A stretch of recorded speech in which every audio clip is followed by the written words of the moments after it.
Bakit lumalayo sa aking palad ang mga brilyante? Susumama ako brilyante ng hangin. Kung ikay may mapasakamay ng kalaban, ikay lumisan doon at ikay pumunta sa aking anak na si Agila. Sumama ako sa inyo at sa iba pang brilyante na pag kinuha kayo ay lumisan kayo. Lamang, ano ako bula? Kaka, sumama ka sa akin. Bitawan niyo ako! Ano ba? Bitawan mo ako! Sheda, bitaw mo nga kay Albe. At sino ka naman para sundin ko? Sangreng walang kaharian. Hindi ko napapatagalin pa ito. Nag-aaksya lang ako ng oras. Tila di ka marunong gumamit ng brilyante. Akin na, nang maturuan kita.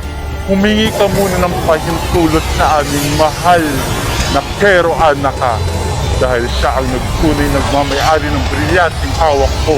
Sheda, wala kayong karapatan na gamitin ng brilyante ng mga sangre.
Yana! Lumabas ka dyan! Bayaran mo yung utang mo! Yana, hindi ka lalabas dyan! Ipapost kita sa social media! Nagsusumamo ko sa brilyante ng hangin na bumalik ka sa tunay mong tagapangalaga. Yun kung susundin ka ng brilyante ng hangin.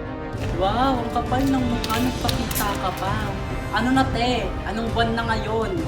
May na ngayon, no? Kailan pa yung utang mo? February na. Aba, bayad-bayad. Ang laki ng bahay ninyo pero sariling utang mo sa akin, hindi mo mabayaran. Sige, pag di ka nagbayad ng utang mo, ipopost kita sa FB. Gusto mo? Teka, mabayaran na lang ito next week. Wala nang next week. Hi mga guys, nandito nga pala ako sa bahay ni Yana yayamanin sa utang.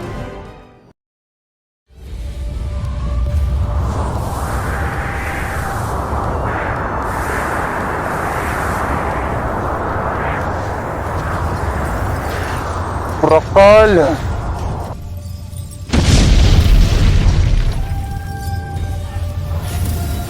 Tanggapin mo na, Olgano, na di na kayo susundin ng mga brilyante. Pagbilang ko ng kaskil, tatanggalan kita ng hininga. Hindi pa itong tamang paglalaban. Manda ka sa akin. Babalikan kita. Ayan, kaharap ko po siya ngayon. Ayan, yan, pakita mo yung mukha mo. Di ba makapal ka? Yan, nang nasikat ka na sa Facebook.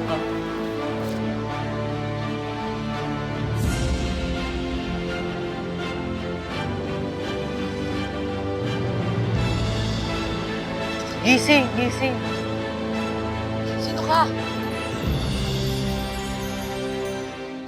Sino ka? At tsaka ba't ka nakaganan? Ako ang iyong Albe, pinsan. Sumama ka sa akin, ikaw ang susi ng ikamanya para makalaya sa samaan. Paano ang isang katulad ko na pagtatanggol sa sinasabi mong enkamanya? Makinig ka sa akin, may dugo kang sangre. Ikaw ang susi sa kasamaan ng ikamanya. Sumama ka sa akin ngayon, Lee.